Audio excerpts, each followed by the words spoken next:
देखिए, इस वक्त की बेहद अहम खबर रूस की तरफ से अब इजराइल को लेकर दी गई है बड़ी चेतावनी। और रूस ने ग्रेटर इजराइल का जो विचारधारा है, जो कॉन्सेप्ट है, उसको पूरे मुस्लिम देशों के लिए ही नहीं बल्कि पूरे मिडिल ईस्ट के लिए खतरनाक बताया है। और सीधा सीधा जो है इसे वार्निंग माना जा रहा है इजराइल के लिए, और इसके साथ ही मुस्लिम देशों के लिए एक बड़ी नसीहत की तौर पर देखा जा रहा है कि कैसे ग्रेटर इजराइल का कॉन्सेप्ट पूरे मिडिल ईस्ट को तबाह कर सकता है। देखिए, इस वक्त की सबसे बड़ी खबर, जिस तरह से ईरान ने जंग में अमेरिका और इजराइल को हराया है, उसके बाद पूरे मिडिल ईस्ट में शक्ति के समीकरण बदल गए हैं। और अब जितने मुस्लिम देश हैं, इस्लामिक देश हैं, इनका नया बॉस बनकर उभरा है ईरान, बड़ा भाई बनकर उभर रहा है ईरान। देखिए, हम आपको बताएंगे कैसे इस्लामिक देश जो हैं वो अब इस बात को स्वीकार कर चुके हैं कि मिडिल ईस्ट में अब ईरान सबसे शक्तिशाली देश होगा, और अगर उनकी रक्षा कोई कर सकता है तो वो ईरान कर सकता है, अमेरिका नहीं। देखिए, अजरबैजान में ओआईसी यानी ऑर्गेनाइजेशन ऑफ इस्लामिक कोऑपरेशन की बैठक हो रही है। इसमें 57 मुस्लिम देशों के प्रतिनिधि शामिल हैं। इसमें ईरान ने भी हिस्सा लिया। ईरान के संसद के स्पीकर गलीबाफ साहब अजरबैजान पहुंचे, और वहां पर उन्होंने 57 मुस्लिम देशों के सामने ईरान की बात रखी है, और बड़ी बेबाकी से बात रखी।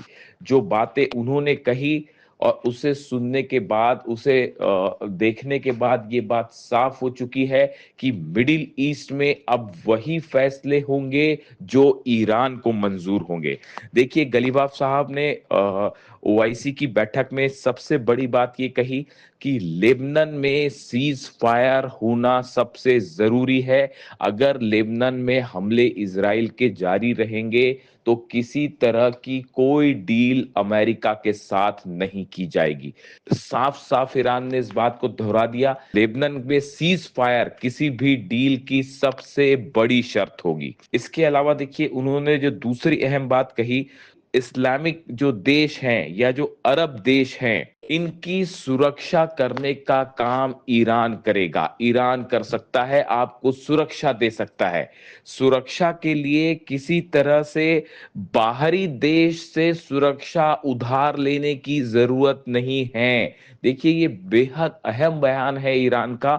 और ईरान का कहने का मतलब ये है कि अरब देशों को अपनी सुरक्षा के लिए डोनाल्ड ट्रंप पर निर्भर रहने की जरूरत नहीं है, अमेरिका पर निर्भर रहने की जरूरत नहीं है, बल्कि ईरान उनकी सुरक्षा के लिए तैयार है।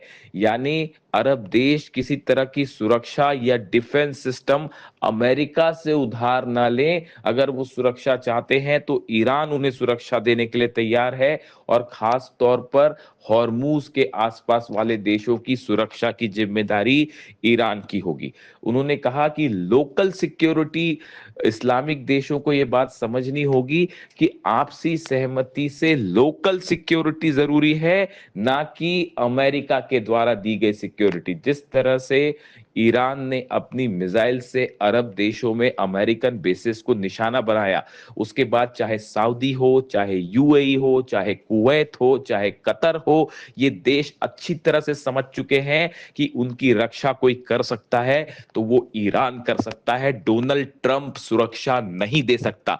जिस तरह से थार्ड और पेट्रियट की धज्जियां उड़ा दी ईरान ने अपनी फतह मिसाइल से, अपनी खुर्रम शहर मिसाइल से, उसको देखने के बाद पूरा अरब देश, जितने अरब देश हैं, वो ईरान का लोहा मान चुके हैं, ईरान के हौसले देख चुके हैं, ईरान की मिसाइलें देख चुके हैं।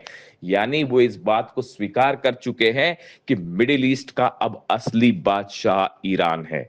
देखिए, इसके अलावा उन्होंने एक बड़ी बात ये भी कही कि अरब देशों के साथ ईरान कोऑपरेशन चाहता है, इंटरेक्शन चाहता है, और इंटरेक्शन से ही अरब देशों के बीच विकास हो सकता है, शांति हो सकती है, कन्फ्रंटेशन से नहीं। उन्होंने अरब देशों को यह सलाह दी कि आपस में बातचीत करिए, आपस में इंटरेक्शन करिए, इसी से अरब देशों का भला हो सकता है, आपसी भला हो सकता है।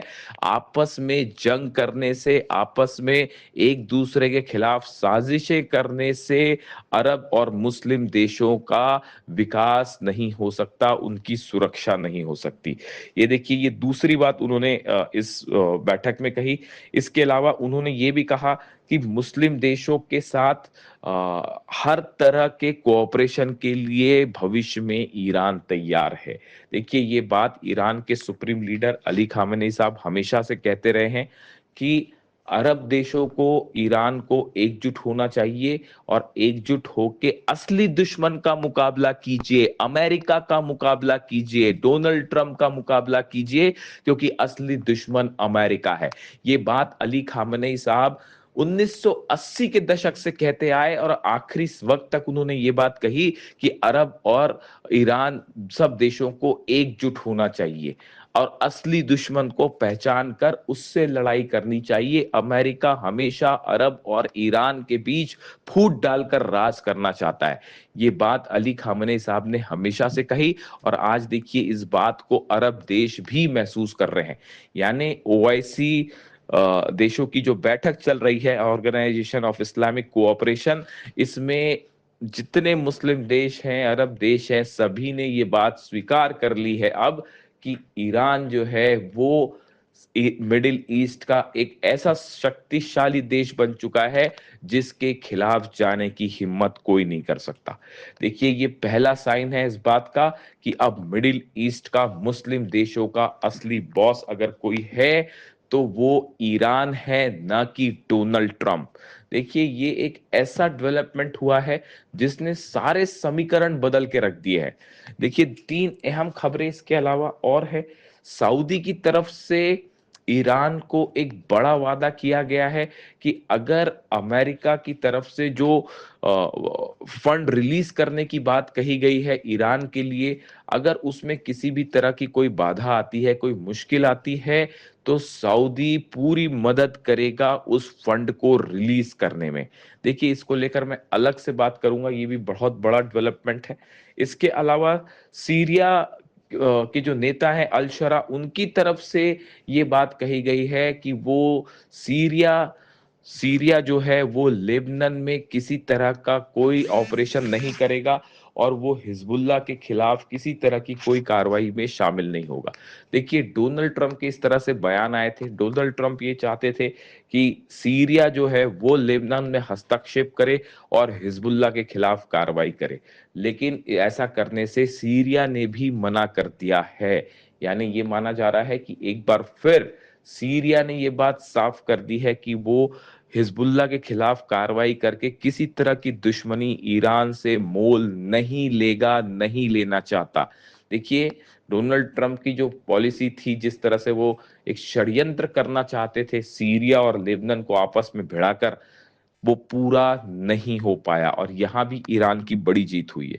इसके अलावा देखिए, आप ओमान के साथ ईरान की एक बड़ी बैठक हुई है। जिस तरह से ये विवाद चल रहा है अमेरिका और ईरान के बीच कि हॉर्मूज का एडमिनिस्ट्रेशन आगे कैसे होगा, क्या किसी तरह का सर्विस टैक्स ईरान वसूलेगा हॉर्मूज से, इसको लेकर अमेरिका और ईरान की अलग अलग राय है, खास तौर पर डील के मामले में। ऐसे में एक बड़ी बैठक हुई है ओमान के अधिकारियों की ईरान के साथ, और इस बैठक में ओमान इस बात को लेकर तैयार हो गया है कि ईरान के साथ मिलकर आने वाले वक्त में हॉर्मूज का मैनेजमेंट किया जाएगा, हॉर्मूज पर नियंत्रण रखा जाएगा, और हॉर्मूज में जहाजों को गुजरने के नए नियम बनाए जाएंगे। यानी डोनाल्ड ट्रंप की तमाम धमकियां दी गई ओमान को, ओमान की लीडरशिप को, लेकिन ओमान अमेरिका के सामने नहीं झुका और ईरान का के साथ खड़ा हो गया है मजबूती के साथ कि आने वाले समय में कैसे हॉर्मूज पर कंट्रोल रखा जाएगा और नए नियम बनाए जाएंगे।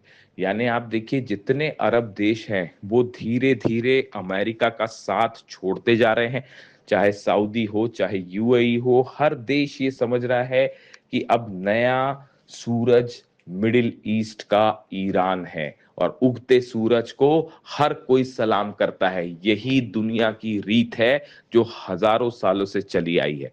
अब देखिए मामला ये है, जितने अरब देश हैं वो ट्रंप की बातों को स्वीकार करने को राजी नहीं है।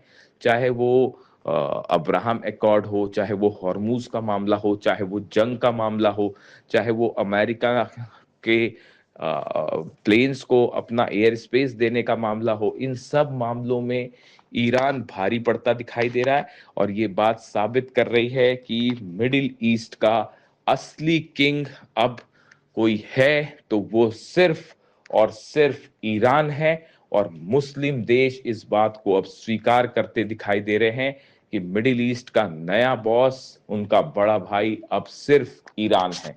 ये ईरान की जंग के बाद फॉरेन पॉलिसी के लिहाज से, इंटरनेशनल रिलेशंस के लिहाज से अब तक की सबसे बड़ी जीत मानी जा रही है। जो भी अपडेट होगा इससे जुड़ा मैं आप तक पहुंचाऊंगा। कमेंट करके जरूर बताइए आपको वीडियो कैसा लगा।